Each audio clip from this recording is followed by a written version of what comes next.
Welcome to the Anxiety Slayer series. Our mission is to assist you with creating more peace and tranquility in your life through anxiety release exercises and supportive tools created to slay your anxiety.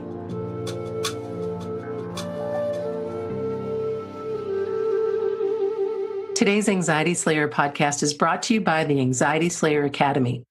We've been offering a free podcast for almost 9 years to help anyone suffering with anxiety find relief. Now we're helping you go deeper by providing step-by-step support on how you can get the best experience from our favorite tools and techniques for overcoming anxiety. Visit the Anxiety Slayer Academy and get your free Anxiety Slayer starter course at anxietyslayer.teachable.com. Welcome back to Anxiety Slayer. I'm Shan Vanderleek, here with my good friend and business partner, Ananga Sivyer. We come together weekly from Kent and Leelanau to share Anxiety Slayer sessions with you and often answer listener questions from our inbox and Facebook page.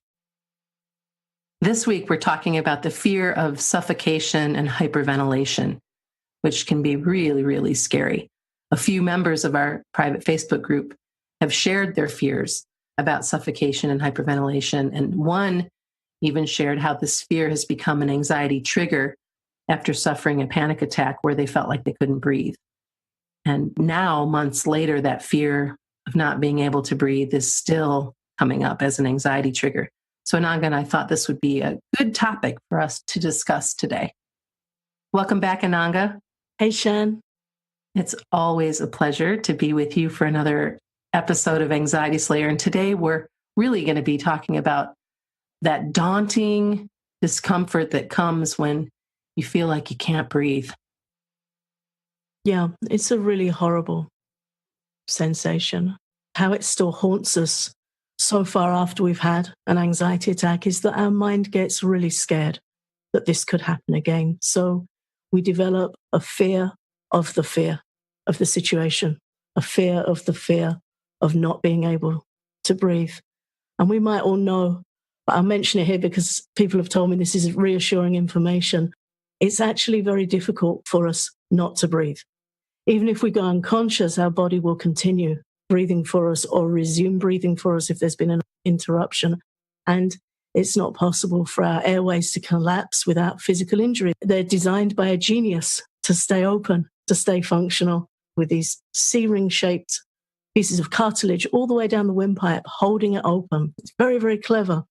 But we get scared when we have a sensation that feels like suffocation or choking or shortness of breath or even hyperventilating. It doesn't feel very nice. So we become scared of the possibility of that happening again. And it works in a very similar way to a phobia.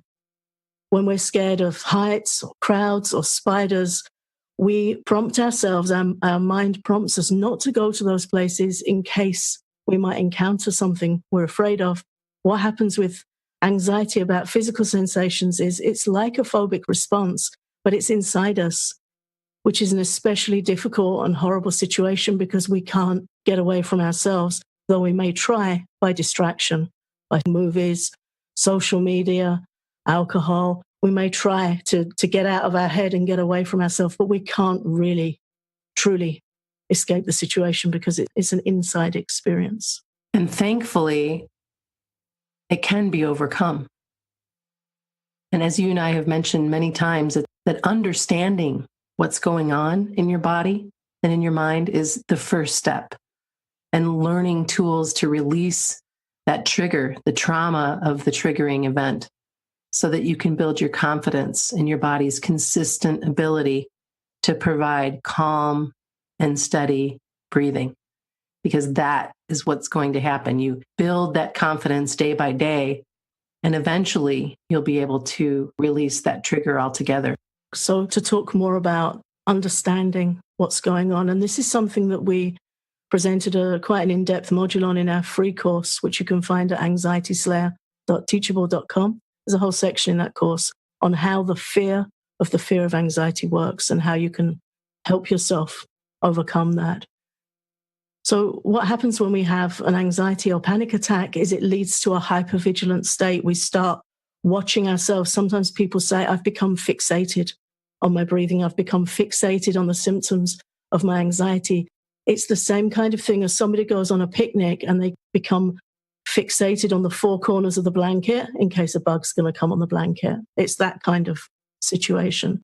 When we suffer a trauma, which is what a panic attack feels like, our subconscious mind will seek to protect us from it ever happening to us again, because it's an awful, terrifying experience. And it usually does that by warning us that something approaching that experience is coming. So it looks for anything similar so it can put a red flag up, and it fixates on that. Anything that might feel remotely similar to that experience that had you feeling so scared, your mind starts looking out for it. So we need to understand that and then teach our mind that we've got this. And instead of looking for, oh, my breath's become a bit shallow, that feels a bit like that, oh my God, is that going to happen to me again? Which is the way the mind tries to go. We need to look for difference to the experience of a panic attack rather than similarities. We have to retrain our mind to look for differences, something that's different to the triggering sensations. In other words, build confidence in new, relaxed breathing experiences. Take a step outside and really fill your lungs with air and just tell yourself, I'm breathing deeply and freely, and just really notice it. Draw your mind's attention to good breathing experiences, and that's where mindful breathing can be very helpful. And so many of us spend the better part of our day with shallow breathing. We don't even realize it. We have very, very shallow breathing. So just by being mindful, drawing that deep breath in or belly breathing, nice and deep, and feeling that inhalation through your nose, exhalation through your mouth, it really does change everything quite quickly. It does, because what tends to happen is if we habitually breathe shallowly and then we're suffering with anxiety that causes us to fixate on our breath, we're going to catch ourselves out breathing shallowly. And then we're going to think there's a problem. Oh, my breath's really shallow. But it might be habitually that we breathe that way. Or what tends to happen when we check in with ourselves is we freeze. I know somebody told me recently that if they're feeling concerned, they sometimes feel claustrophobic. They feel like they're like half a beat behind their heart with their breath. They get this funny sensation that their breath's just like a bit behind and it's not substantial enough, and they get some anxiety. But when they try and tune into that, they freeze. They stop breathing for a minute. Flight, fight, freeze situation, because it's a stressful situation. So to understand that we can do that, and that might be what's happening. Of course, if you feel that there is some physical or structural reason, please see a health professional. We have to say that. But what we're talking about is an anxiety-induced experience where a panic attack has affected breathing, and now we're so worried that that could happen again because it was horrible. So we're going to talk a little bit now about how you can support yourself through that. Yeah, and I think that the very first place to start there is practicing self-compassion. You are not a fool. You are not weak. You are bravely coping with something nobody would be happy with. Be gentle with yourself. Be sweet with yourself. No self-judgment here. This is about learning how to navigate through this with as much grace and ease as you possibly can. Also, tapping is so beneficial here. If you learn tapping to help you clear any traumatic events that feed your anxiety around breathing, and also for the daily anxiety of watching or fixating on your breath, you're going to feel so much better. And we'll do an example of a tapping session for this later in the show today. Also, breathing practices. Ananga and I talk about breathing practices and learning different practices to work with your breath so that you can calm your anxiety and give new way of thinking about your breath by having a couple of different choices in your toolbox to know that, okay, in this case, I want to work with just some deep belly breathing or the long exhale that we talk about quite a bit, that you've got this. Earlier, Ananga mentioned just knowing that you've got something that can support you, something that's helpful right there when you need it is amazing. And a while back, Ananga and I made an album of guided anxiety relief breathing practices, and it's called Breathe. And you can find it on Amazon or CD Baby. We recommend downloading a guided practice and keeping it on your phone, whether it's ours or someone else's. Keep it on your phone or MP3 player so that you can listen and follow along anytime. It's incredibly helpful. And when it pops up, you'll have something right there on the ready. And then we can't really do an episode without talking about Rescue Remedy and how helpful these flower essences are for the shock to your system and general anxiety. Rescue Remedy is our go-to, but there's also individual flower essences that you can get. And for something like this, remedy for the fear of known things is available, and it's called Mimulus. And again, that's Bach Flower Remedies. Really supportive, wonderful products that we've been using for a long time. Ananga, do you want to walk through a guided tapping session now for anxiety about breathing? Sure. So we should mention that you can find a diagram of the tapping points. If you're not already familiar with the EFT tapping points, you can find a diagram illustrating the points, where to tap and what to do at our website at anxietyslayer.com/EFT.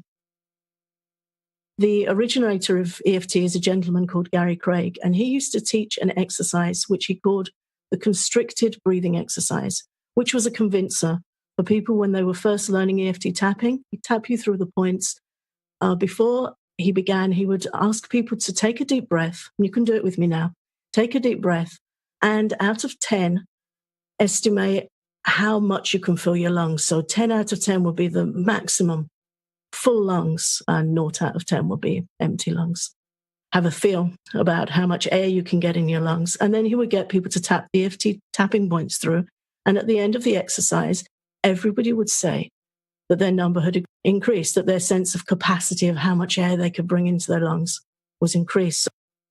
His explanation being everyone's a little constricted around their breathing. So tapping actually has a direct effect on our physiology and can help you breathe more deeply and more steadily, as well as take away the trauma that you experience when you have a panic attack, help general anxiety, and help you work on any fears around your breathing. So it can come at helping this issue from so many different angles. So let's just try that breathing exercise now. Tap on the side of your hand between the base of your little finger and your wrist. Halfway down on the side of your hand on that point called the karate chop point. Just tap with your fingertips of the opposite hand. And just say, even though I have this anxiety around breathing, I deeply and completely accept myself.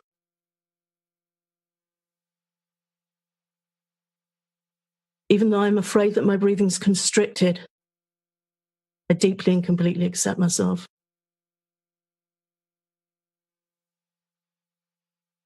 Even though I'm so scared that I might hyperventilate or even suffocate, I deeply and completely accept myself.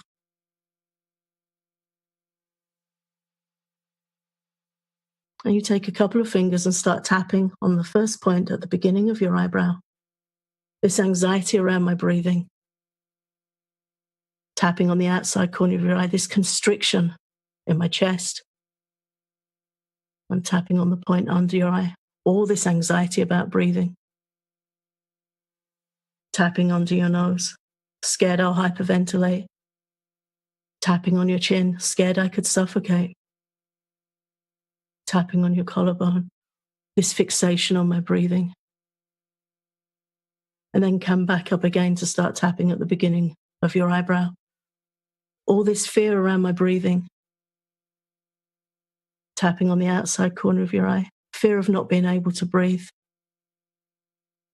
Tapping under your eye. Fear of suffocation. Tapping under your nose. Fear of hyperventilation. Tapping under your chin. Always fixating on my breathing. Tapping on your collarbone. So worried about my breathing. Patting under your arm really firmly on one side of your body with the flat of your hand. And take a deep breath in and release it. And now pat really firmly on the other side of your body with the opposite hand. And again, deep breath in and release it. And we'll tap one more round together, coming back up to tap at the beginning of your eyebrow. All this anxiety around my breathing. Tapping on the outside corner of your eye. I keep fixating on my breathing and it worries me so much. Tapping under your eye, scared of hyperventilating. Tapping under your nose, open to new ways of working with my breath. Tapping on your chin, learning how to support myself with anxiety about my breathing. Tapping on your collarbone, learning to release fear around my breathing. And at this point, just stretch and take a deep breath and release it. And then ask yourself, if my breathing was so many points out of 10 before I started tapping, what is it now? Check in with yourself. And then please do continue tapping on your own for a couple of minutes more. Thanks, Ananga. That's so very supportive. Anytime that I do any tapping with you or tapping on my own, even just sitting here listening in, I wasn't tapping through it, but I was mentally tapping through it. I could already feel calmer, already feel some relief just by listening. Yeah, it's part being understood, part sending that intention to these vital energy points in our body for healing, and EFT really works. And if you want to go deeper with EFT, we have a wonderful course called EFT Tapping for Anxiety Relief, which is available at anxietyslayer.teachable.com at our Anxiety Slayer Academy.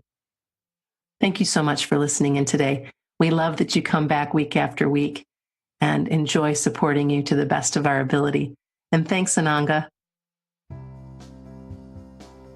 Get everything you need to start slaying your anxiety today. Visit anxietyslayer.teachable.com to claim our free Anxiety Slayer Starter Course. You get 4 guided sessions, including an EFT tapping session, guided breathing practice, and special module on overcoming the fear of anxiety. Claim your free Anxiety Slayer Starter Course at anxietyslayer.teachable.com.